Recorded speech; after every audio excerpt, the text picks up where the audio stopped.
B J ಪಿಯವರು ಸಂವಿಧಾನ ವಿರೋಧಿ ಅಂತ ಮಾತ್ರ ನಾವು ತಿಳ್ಕೊಂಡಿದ್ವಿ. ಅವರು ಪ್ರಜಾಪ್ರಭುತ್ವ ವಿರೋಧಿ ಅಂತ ಪದೇ ಪದೇ ಪದೇ ಪದೇ ಪ್ರೂವ್ ಮಾಡ್ತಾ ಇದ್ದಾರೆ. ಉದಾಹರಣೆಗೆ ಇತ್ತೀಚೆಗೆ ಶುರುವಾಗಿರುವಂಥ ಬಿಹಾರ ಎಲೆಕ್ಷನಲ್ಲಿ 22 ಲಕ್ಷ, ಕೇವಲ 12 ತಿಂಗಳಲ್ಲಿ 22 ಲಕ್ಷ ವೋಟರು ಸತ್ತೋಗಿದ್ದಾರೆ ಅನ್ನೋ ಒಂದು ರಿಪೋರ್ಟ್ ಕೊಟ್ಟಿದ್ದಾರೆ. ಮಹಾರಾಷ್ಟ್ರ ಚುನಾವಣೆಯಲ್ಲಿ ಕಡೇ ಹಂತದ ಚುನಾವಣೆ ಇನ್ನೇನು ಮುಗಿಯುವಂಥ ಸಂದರ್ಭದಲ್ಲಿ ಕೇವಲ 1 ಅವರಲ್ಲಿ 40 ಲಕ್ಷ ಮತದಾನ ನಡೆದಿದೆ. ಅದು ಫೇಕ್ ವೋಟರ್ಸ್ ಮತದಾನ.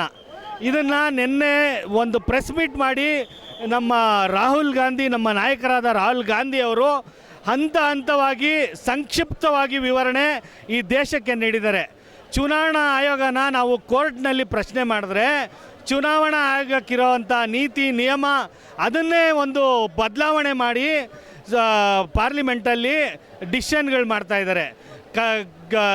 ನಿರಂತರವಾಗಿ ದೇಶನ ನಕಲಿ ಮತದಾನ ಮೂಲಕ ಚುನಾವಣೆಯಲ್ಲಿ ಗೆಲ್ತಾ ಬರ್ತಾ ಇರೋದು ಬಿ ಜೆ ಪಿ ನಮಗೆಲ್ಲ ಕಂಡು ಬಂದಿದೆ.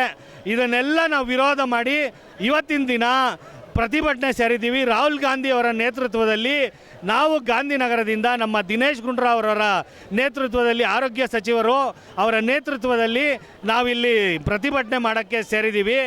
ಹೋಗಲಿ, ಚುನಾವಣೆಯಲ್ಲಿ ಮೋಸ ಮಾಡ್ತಾ ಇದ್ದಾರೆ, ದೇಶ ಸುರಕ್ಷಿತವಾಗಿದೆಯಾ ಅಂತ ಯೋಚನೆ ಮಾಡಿದಾಗ ಪುಲ್ವಾಮಾ ದಾಳಿ ದೇಶದಲ್ಲೇ ನಡೆದಿರೋಂಥ ಭೀಕರ ದಾಳಿ. ಅದು ಇತ್ತೀಚೆಗೆ ನಡೆದಂಥ ಪೆಹಲ್ಗಾವ್ ದಾಳಿ, ಇದು ದೇಶದಲ್ಲೇ ನಡೆದಿರೋವಂಥ ಭೀಕರ ದಾಳಿ. ಯಾರು ದಾಳಿ ಮಾಡಿದ್ರೂ ಗೊತ್ತಾಗಲಿಲ್ಲ, ಹೆಂಗೆ ಒಳಗೆ ಬಂದರೂ ಗೊತ್ತಾಗಲಿಲ್ಲ, ಯಾವುದೇ ಗಡಿ ಸುರಕ್ಷಿತವಾಗಿಲ್ಲ ಅನ್ನೋದು ನಮಗೆ ಗೊತ್ತಾಗ್ತಾ ಇದೆ. ಜೊತೆಗೆ ಏನು ನಡೀತಾ ಇದೆ, ದೇಶ ಆಗಲೂ ಸದೃಢವಾಗಿ ಆರ್ಥಿಕವಾಗಿ ಚೆನ್ನಾಗಿದೆಯಾ ಅಂತ ಯೋಚನೆ ಮಾಡಿದಾಗ ಡಾಲರ್ ಬೆಲೆ 88 ರೂಪಾಯಿ ರೀಚ್ ಆಗ್ತಾ ಇದೆ. ದೇಶನ ರುಪಿನ ವೀಕ್ ಮಾಡ್ಕೊಂಡು ಬಂತಿರೋ ಅಂಥ ವೀಕೆಸ್ಟ್ ಪ್ರಧಾನಮಂತ್ರಿ ಈ ದೇಶದಲ್ಲಿ ನಾವು ನೋಡ್ತಾ ಇದ್ದೀವಿ.